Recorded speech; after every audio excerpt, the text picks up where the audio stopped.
Nah, baik teman-teman, di sini ada yang sangat menarik untuk kita bahas dalam proses pembuatan bonsai.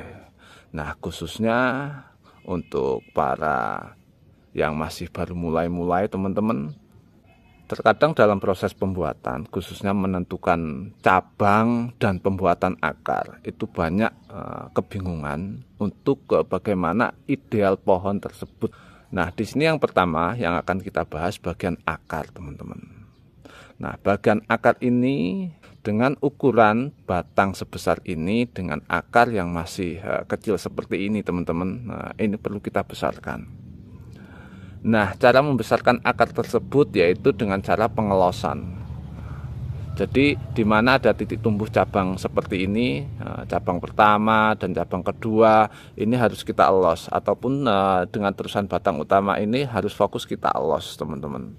Nah, jadi pengelosan tersebut akan menimbulkan pembesaran di bagian akar. Jadi kalau akar ini belum besar ataupun belum sesuai dengan besarnya pohon, maka atas ini jangan kita potong dulu, teman-teman. Kalau kita potong, otomatis akar ini akan terhambat untuk di bagian pembesaran. Nah, jadi elos saja, kita fokus di bagian akar.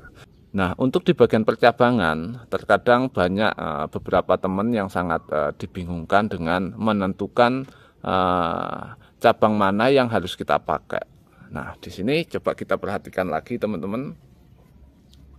Kalau untuk di cabang pertama, ini sudah tepat, teman-teman. Nah, ini sudah tepat dan kita los.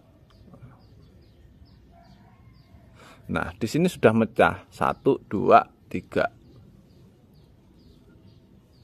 Jadi fokus kita pakai 1, 2, 3 pecahan ini.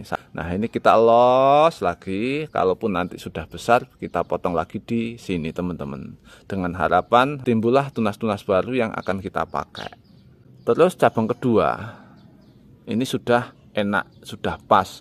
Jadi antara cabang pertama dan cabang kedua itu tingginya tidak sejajar, teman-teman. Nah, jadi lebih pendek cabang yang pertama. Nah, dan yang ketiga back atau background di sebelah sini, teman-teman. Ini sudah ada. Nah, untuk cabang ini yang sangat masih membingungkan. Mau kita pakai atau mau kita buang. Kalau kita buang sayang, kalau kita pakai kayak mana kayaknya kurang enak, teman-teman. Jadi sebelum menentukan cabang ini atau tunas ini mau kita pakai atau kita buang saja, coba kita tutup seperti ini, teman-teman. Terus kita perhatikan, kalau ini dipakai berarti dilihatkan seperti ini. Kalau kita mau buang berarti ditutup seperti ini. Nah, dengan cara ditutup seperti ini berarti kita punya gambaran. Kalau yang kita tutup ini kita buang. Kalau ini kita buang berarti pengepenan itu jauh lebih enak. Itu yang kita cari, teman-teman. Nah, coba kita buang saja. Nah.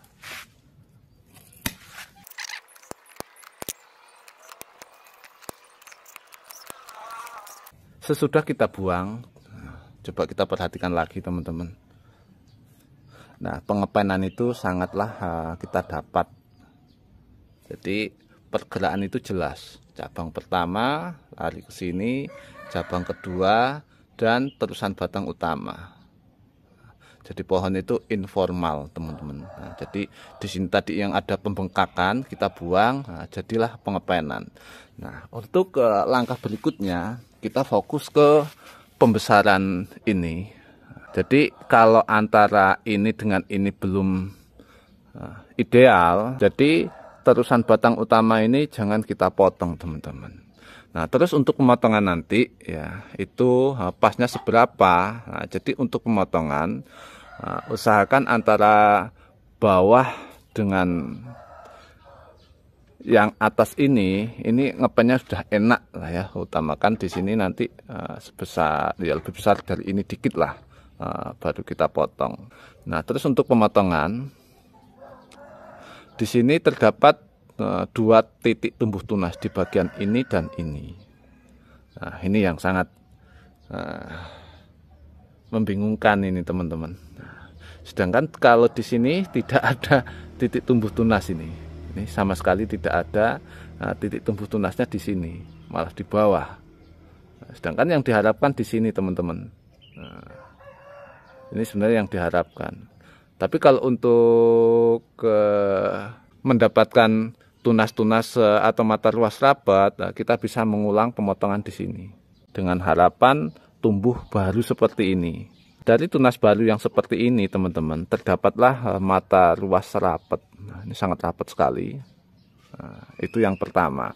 Dan yang kedua, bisa kita potong sesuai yang kita inginkan ataupun agak naik di sini, terus kita sambung sisip. Kalaupun tidak ada titik tumbuh tunas yang kita inginkan. Jadi waru itu sangatlah mudah bisa kita sisip. Jadi kalaupun tidak ada titik tumbuh tunas, jadi bisa disiasati dengan kita sisip teman-teman.